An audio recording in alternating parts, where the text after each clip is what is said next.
Assalamualaikum warahmatullahi wabarakatuh. Kami dari kelompok 6, dari proyek ini kami mengambil judul pembangunan gedung sekolah dasar 2 lantai, di mana saya sendiri, Nazwa Izatul Hasanah, dan rekan-rekan saya. Saya Diajeng Humara Syabani, NIM 033. Saya Rafli Iqbal, NIM 028. Baik, selanjutnya di sini kami akan membahas bab 1 terlebih dahulu, di mana latar belakang kenapa kami mengambil proyek ini. Pertama yaitu kebutuhan sarana pendidikan, di mana SMP atau Standar Nasional Pendidikan mewajibkan ketersediaan sarana prasarana belajar yang memadai, aman, dan nyaman bagi siswa. Lalu keterbatasan lahan, di mana lahan yang tersedia di kawasan padat penduduk terbatas sehingga perluasan sekolah secara horizontal sulit dilakukan. Yang selanjutnya lonjakan jumlah siswa di penduduk usia sekolah dasar meningkat pesat sehingga rasio siswa per kelas melampaui standar ideal. Lalu selanjutnya yang terakhir, solusi ekspansi vertikal, di mana pembangunan gedung 2 lantai ini dipilih untuk ruang kelas dan kawasan lahan baru yang mahal. Selanjutnya di mana ada beberapa masalah yang kita temukan, di mana jumlah siswa per kelas melampaui rasio ideal menurut SNP sendiri, sehingga kelas menjadi padat dan kurang kondusif. Lalu interaksi tenaga pendidik dengan siswa menurun akibat kepadatan ruang kelas yang berlebihan. Lalu selanjutnya lahan yang tersedia di kawasan padat penduduk sangat terbatas untuk perluasan sekolah secara horizontal. Selanjutnya, bangunan lama beresiko mengalami kerusakan struktural akibat beban penggunaan yang melebihi kapasitas desain awal. Dan yang terakhir, jika tidak segera diselesaikan, hak anak atas pendidikan dasar berkualitas terhambat dan mutu lulusannya berpotensi menurun. Lalu ini ada lingkup dan batasannya, di mana ada 5 ruang lingkup dan ada 5 batasan proyek. Perkumpulan kick off,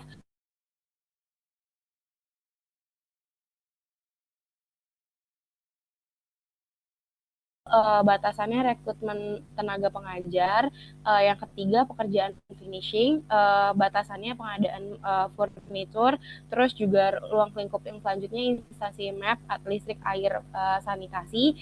Ya, batasannya yaitu pengurus izin operasional satuan pendidikan. Yang terakhir pekerjaan area eksternal. Batasan proyeknya yaitu kegiatan pemasaran dan promosi peserta didik baru. Alasan pemilihan proyek yaitu kelayakan waktu, kelayakan anggaran, manfaat kenyamanan, keselamatan pengguna, selanjutnya efisiensi lahan, dan yang terakhir terukur dan tanpa cost efforts. Oke, di mana bab 2 ini di Project Integration Management. Ini profilnya, nama proyeknya pembangunan gedung sekolah dasar 2 lantai, lokasinya Jakarta. Jenis proyeknya konstruksi gedung publik fasilitas pendidikan. Nah, owner atau sponsornya itu pemerintah Provinsi DKI Jakarta atau pemilik proyeknya. Project manajernya yaitu Nazwa Izatul Hasanah. Tim kontraktornya kelompok kami sendiri adalah kelompok 6. Lalu juga nilai proyeknya sebesar 900 juta 909.720. Durasi proyeknya 145 hari kalender, tanpa Sabtu dan Minggu. Tanggal mulainya 1 Juli 2026, tanggal selesainya 19 Januari 2027. Ini proyek charternya, di mana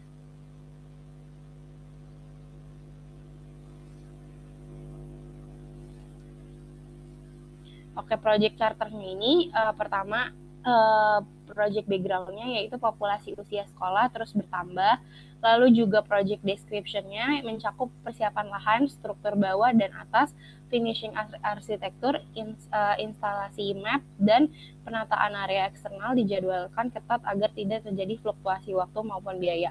Lalu profilnya yaitu project manager dan project sponsor. Tujuan utamanya membangun gedung sekolah, menyelesaikan konstruksi tepat waktu, lalu menjamin mutu pembangunan dengan target zero accident.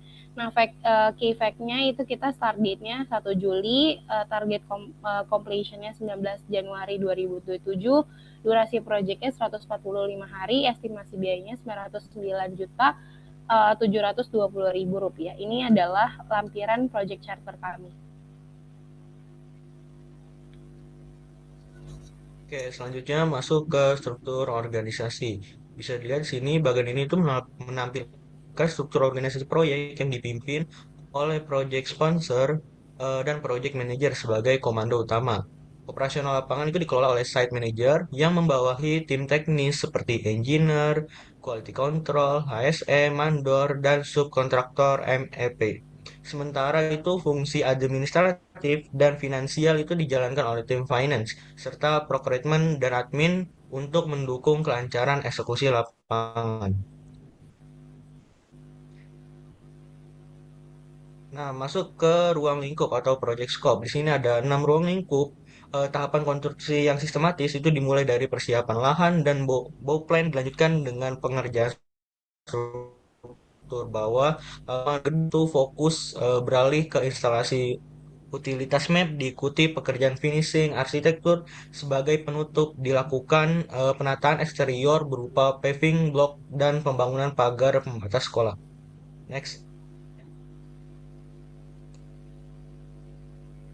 Kemudian masuk pada bagian WBS atau Work Breakdown Structure, di mana WBS kami itu memiliki 6 kelompok utama yang menjadi strukturnya, kemudian di breakdown lagi menjadi 25 jenis kegiatan mulai dari kode A sampai kode Y. Nah, jenis WBS yang kami gunakan adalah WBS 3 level, dimulai dari pembangunan gedung SD 2 lantai dan dibawahi dengan beberapa kegiatan utama yang kemudian dibawahi juga beberapa kegiatan-kegiatan rincian. Go di next. Berikut merupakan estimasi durasi dan hubungan ketergantungan. Kami memiliki total 145 hari kerja dengan durasi terpanjang itu 21 hari dan durasi tersingkat adalah 2 hari, di mana 2 hari ini hanya digunakan oleh kegiatan finalisasi, review, dan serah terima. Next. Kemudian ini merupakan jalur kritis. Kami menggunakan analisis di mana jalur kritis ini merupakan kegiatan-kegiatan yang total float-nya adalah nol, di mana mereka tidak bisa uh, memiliki durasi yang terlalu panjang karena akan mengganggu aktivitas dari kegiatan lainnya yang akan menjadi dampak negatif bagi kegiatan-kegiatan lainnya. Di sini ada beberapa jenis jalur kritis dalam proyek kami. Jadi next. Oke, sekarang selanjutnya masuk ke Gantt chart, yang mana jadwal proyek ini tuh berlangsung selama 145 hari kerja, terhitung sejak 1 Juli 2026 sampai 19 Januari 2028. Nah, dalam Gantt chart ini juga terdapat 4 milestone utama. Yang pertama itu ada kick off dan perencanaan proyek, yang kedua ada pekerjaan penutupan atap genteng, yang ketiga itu ada pengerjaan pengecatan seluruh gedung, dan yang terakhir itu final review dan serah terima. Next.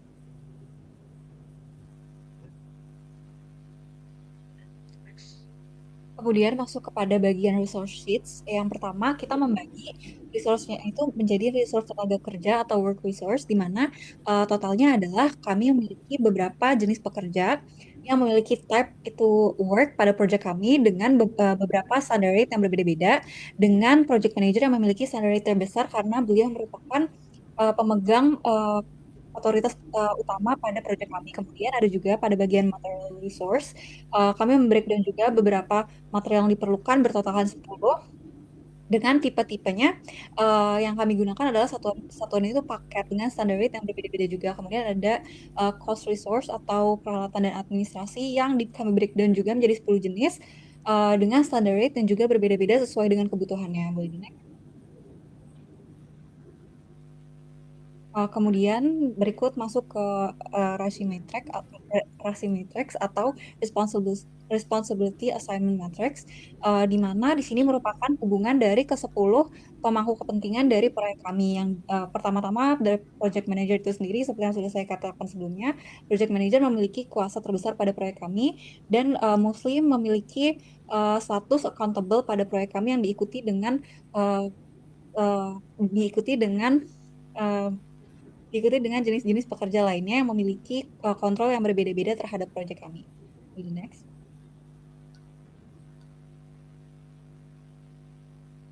Oke, selanjutnya masuk ke project planning.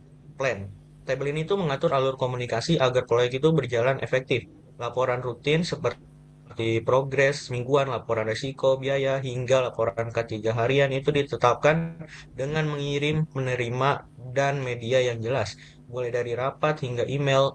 Struktur ini juga itu memastikan transparansi informasi dan koordinasi yang cepat antar tim di setiap tahap proyek. Next. Baik, masuk ke anggaran biaya proyek, di mana di sini ada biaya tenaga kerja yang totalnya Rp137.670.000. Lalu juga ada biaya tidak langsung di mana totalnya Rp185.500.000. Langsung ke biaya langsungnya atau materialnya di mana totalnya jadi Rp329.500.000. Dan yang terakhir adalah biaya langsung atau peralatan di mana totalnya Rp47 juta 50.000. Lalu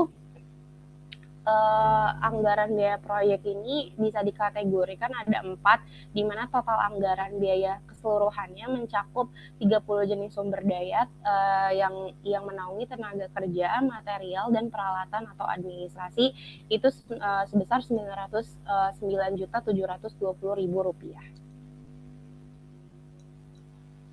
Oke, kemudian masuk kepada manajemen risiko. Di sini saya memberikan aliran yang kami gunakan untuk mengidentifikasi manajemen risiko itu sendiri. Kemudian ada risiko utama yang kami identifikasi dari proyek kami dengan 2 risk utama adalah mencakup pada jalur kritis itu sendiri, seperti yang sudah saya sebutkan sebelumnya, di mana mereka memakan skor 25. Kemudian ada juga beberapa respon risiko yang kami gunakan untuk memitigasi dari bahaya-bahaya tersebut. Boleh di next.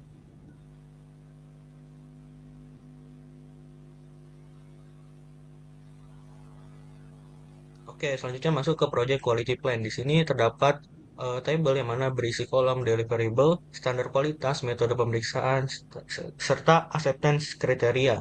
Deliverable itu isinya adalah rencana kualitas yang kriteria penerimaan yang ketat untuk setiap pekerjaan, mulai dari fondasi, struktur beton, hingga instalasi listrik dan sanitasi.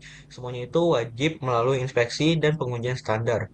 Target akhirnya adalah zero major defect, di mana seluruh pekerjaan itu harus selesai sesuai spesifikasi sebelum diserah terimakan kepada pemilik proyek.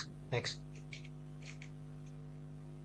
Berikut merupakan kesimpulan dari proyek kami. Proyek kami dimulai pada tanggal 1 Juli, diakhiri pada 19 Januari, memakan total 145 hari kerja, kemudian ada beberapa juga jalur kritisnya, serta sumber dayanya menjadi 30 jenis, yaitu 10 jenis tenaga kerja, 10 jenis material, 10 jenis peralatan, dan ada juga beberapa resiko utama proyek yang mencakup terutama pada jalur kritis proyek kami. Berikut merupakan saran yang kami berikan sesuai dengan ketentuan yang sudah ditulis. Yang pertama adalah penambahan tenaga kerja atau crashing pada aktivitas jalur kritis yang sudah seperti saya jelaskan bahwa jalur kritis ini merupakan salah satu instrumen terpenting pada proyek kami. Kemudian ada pengendalian risiko yang lebih ketat pada aktivitas dengan float kecil. Kemudian ada penggunaan software monitoring proyek secara konsisten. Kemudian juga pengawasan biaya secara berskala melalui indikator CPI atau SPI serta penguatan strategi mitigasi terhadap kondisi tanah dan struktur, serta yang terakhir adalah peningkatan kepatuhan terhadap aspek keselamatan dan kesehatan kerja K3 untuk memberikan integrasi kerja yang baik pada proyek kami. Boleh next.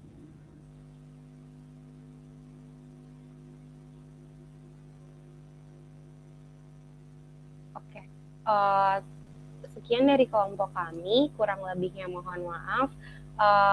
Wassalamualaikum warahmatullahi wabarakatuh.